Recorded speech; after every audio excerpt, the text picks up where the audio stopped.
God has all power. And so what we should do is pray, no matter what is going on. So that brings us to the third point. So how do you do this? How do you have biblical convictions from the Bible? Live as citizens of heaven on earth. First of all, the darkness of injustice. And basically what I mean by the darkness of injustice is that the God who is totally against murder and violence and discrimination and wants things to be done justly is looking down on this world. And today, millions of lives around the world are in an amazing grip of injustice. Now, in America, most of us are, it's kind of in the distance. We know it's there. But especially outside of America. Trafficking in humans. And I know it's all up, with the Super Bowls, sex trade, and all that. But I'm talking about when there's not a Super Bowl, Trafficking in humans generates billions, $32+ billion a year for those who, by force and deception, sell human lives into slavery. Only a portion are into sexual bondage. Nearly 2 million children are exploited in the commercial sex industry. The AIDS pandemic continues to rage because so many of these children, through the customers, are being infected and spread around.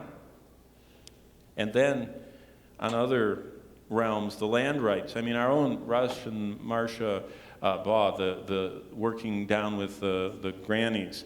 The land rights of women are violated on a massive scale worldwide, but particularly ferociously in Africa, which leaves widows and other women in vulnerable positions. They can't care for themselves or their children. And around the world, women suffer a double trauma: rape, and then seeing their perpetrators absolutely face no consequence. And all this is just what goes up before the face of the Lord, the horrors of sin. And often these people, the weakest, lack any access to their justice system. They can't protect themselves. Their families are unprotected from those who are more powerful, and it's overwhelmingly, most often, the poor, because they can't hire some high-powered lawyer to get them off even an obvious thing that they did. So, how do we shine our lights? Now, let me just explain. What I shared with you fills the minor prophets and the major prophets. God said the rich are abusing the poor in the legal system, and they're taking their land, and at night they're moving. The widows would have their husband's field, and they could hire someone and they could work it, but at night the rich would come in and have their workers move the corner markers of the field until finally the widow's field was just a postage stamp. And God says, I see that. I see that. The rich, God has always been opposed to that. So how do believers shine their lives into the darkness of injustice? And if God is pro-justice, which he is, what would he have us do as individuals in light of an unjust, sin-driven culture that lies in darkness all around us? Well, they're just little choices we can start to make. And the first one is this: budget for regularly helping the poor. Work at having poor people not be kind of sanitized out of sight, but actually be in fact, I told first service, one of the many things I thank the Lord for my family growing up was my parents wanted us to be face-to-face with the neediest of people. And they always kept money.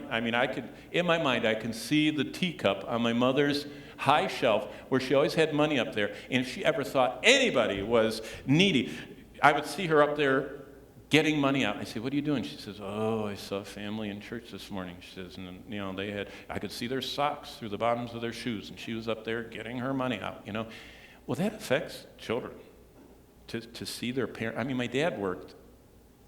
My mom didn't. My dad worked at General Motors. He earned more money in retirement than he ever earned working. He was hourly, so they were not rich.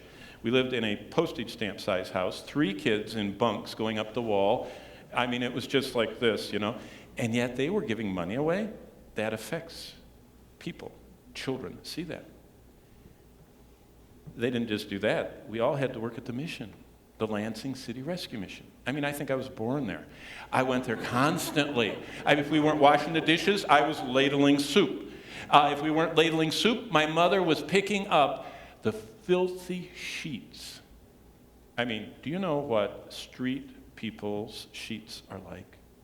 From their sleeping overnight drunk and incontinent. I mean, I can't believe she put that in our washing machine, But that affected me growing up. But they didn't stop there. Because you know where your treasure is, your heart is? When people would come forward at the rescue mission and want to get a new start, they would take them home to our house. We had 3 bunk beds. I would sleep on the floor. The drunk would sleep in my bed. That affects you growing up. See, we need to have money set aside just to help the poor, the sick, the handicapped, and the suffering. And if you're unsure who's really needy and you think maybe they're con people, start by volunteering at the Kalamazoo Gospel Mission or somebody here that works, like our local ministry, Loaves and Fishes and Healthy Homes and Angel Tree. Touch directly the lives of the poor, the needy, the troubled, and the hurting. Jesus was moved with compassion. He touched the poor. We're supposed to be his arms. What do? Windows go up. They might get too close to us, the ones with their little signs. Windows should go down. Now, what do you do if they have a florid face and they're over inebriated with alcohol and you're contributing and they're probably going to buy alcohol? Do you know what I do? I look them right in the eye. And I get the dollar bill out. I look them right in the eye and I say, and Bonnie and I, we started out our marriage for 5 years in California, and where we ate every day, there was always a street person standing on the corner with their cup. And I practiced looking them right in the eye, and I would give them the money, and I'd say, I'm giving this to you in the name of Jesus Christ. I'd share the gospel, but I'd give them their dollar. And they could run off to their little brown paper package, place and buy their alcohol. But they had met and heard and looked at a follower of Jesus Christ. See, we need to touch these people with Christ's love. Secondly, consider supporting a ministry. When I go out and speak at conferences, I'm always paired up with a missionary. Everywhere I go, there's always the missionary, and I'm the Bible speaker. And this summer, I meet all kinds of wonderful missions, but this summer, Bonnie and I were just impressed we were paired at Gull Lake with the IJM, International Justice Mission. And their vice president was there, and it was moving to listen to what they do. We're surrounded by injustice today. More children, women and men, are held in slavery right now than over the entire transatlantic slave trade era. Millions of people toil in bondage. Their work and even their bodies are the property of an owner. In collaboration with local authorities, the IJM, the International Justice Mission, addresses these needs and specifically works on the points of brokenness to help these victims of injustice. And you know what I think about? Even meeting them, I thought, that's interesting, because I originally, when I was in Hasle, I had a scholarship at University of Michigan, a law scholarship. I could have gone and become a lawyer and studied at University of Michigan.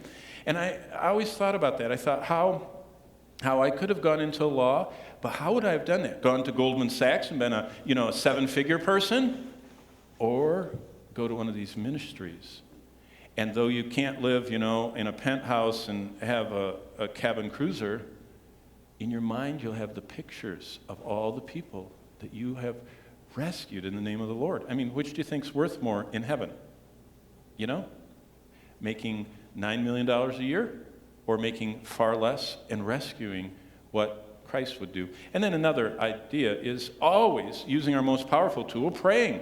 And if you haven't started yet, get the literature about the horrors of injustice. It's here in America and globally. And start to plead with God, the God of heaven, to deliver us from this evil. That's where your heart will get involved once you start praying. And ask for lives to be intercepted by a loving and just believer, and for souls to come to faith when they see Christ's love through these who rescue them.